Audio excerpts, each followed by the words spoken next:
Longshot, the dice game, seeks to combine the excitement and thrills usually associated with games in the racing genre with a much more mellow, relaxed experience you get in your typical roll and ride. When done right, combining two opposites like that can result in something like salted caramel, where the contrast between the opposing elements only highlights their best individual aspects and creates a more refined and interesting end product. Get it wrong though, and all you'll get is a weird mess that would be right at home on Gordon Ramsay's Kitchen Nightmares. Smell that shit! As for Longshot, well, let's discuss. The first thing any good racing game needs to do is get all the players invested. After all, it's hard to have a nail biter if the people around the table couldn't give less of a crap about what's going on in the race. For example, Downforce does this pretty well. It's all like,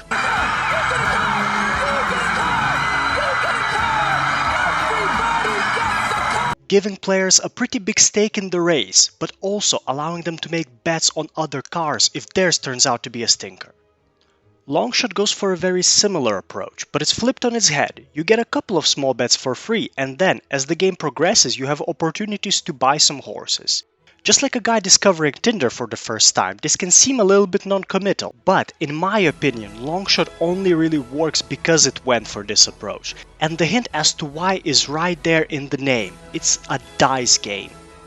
You don't need me to tell you how big of a crapshoot this game would be if it opened with every player having to fork out a large sum of cash for a horse that might never move. And yes, without having that big stake in the race from the start, Longshot does sacrifice a significant amount of player investment at that point of the game, but it's a worthy sacrifice and one that ultimately creates a beautiful arc for the game, as players start out testing the waters, seeing how the horses they got free bets on will do, and spreading their bets among a few hopeful candidates. But as horses get snapped up and amounts invested into bets increase, so does each player's stake in the outcome, forming unexpected alliances, rivalries and betrayals as everyone fights to secure the outcome that will give them the biggest payout, leading to an absolute nail-biter of an ending. Now let's talk about adding roll and write elements to a race game, and in particular the two I feel really enhance the experience of playing Longshot. First, we've got the so-called Jersey action. The name doesn't make much sense and I'm kinda scared to think what it represents thematically. But it's probably the most important addition to Longshot and one that goes the furthest in giving the players some agency and stopping this roll and ride from devolving into a roll and move. You see, every horse in Longshot has a card, and on that card it's got a few ticks showing which horses will get dragged along every time the horse on the card gets rolled. The Jersey action then allows you to add additional ticks to the rolled horse's card, helping propel even the most stubborn steed forward and making the whole experience a bit less reliant on getting the right roll at the right time.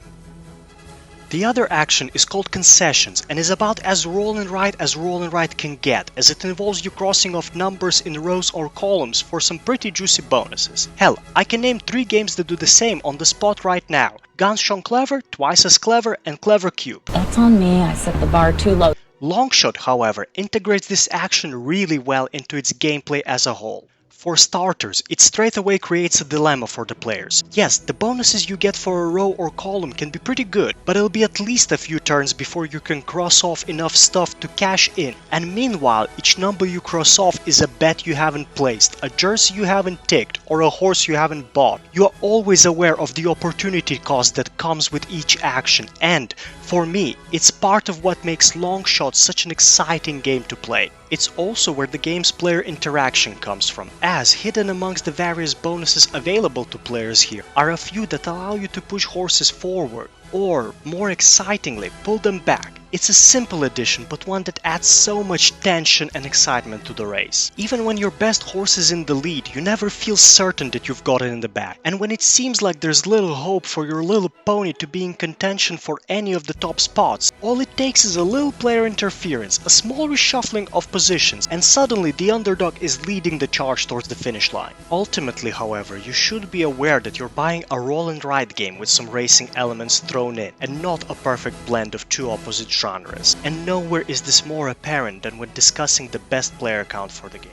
Your initial instinct may be that Longshot will truly shine at higher counts. That was certainly our thinking going into the first game, and it makes sense for a race game. More players, more interaction, more intense competition, and a more rewarding game experience. But with Longshot, the main thing to go up as you increase player count is downtime.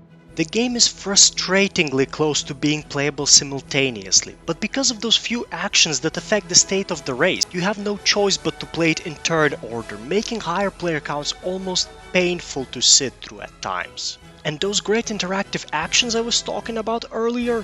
Well, you might think that with more players, horses are being moved around much more, creating a much more dynamic game state. But that hasn't been my experience at all. And really, the games played out very similarly regardless of what player count I tried, with the most notable exception being that at lower counts I didn't need to wait as long to do something again. Despite all that though, I had a good time with Longshot. I felt engaged throughout, there were plenty of decisions to consider during the game, and the whole experience crescendos beautifully towards the finish line as different motivations collide, and each dice roll is accompanied by everyone holding their breath in nervous anticipation. It may not be a perfect combination of racing and roll-and rides, but Longshot the dice game is still a damn good game that's well worth your time.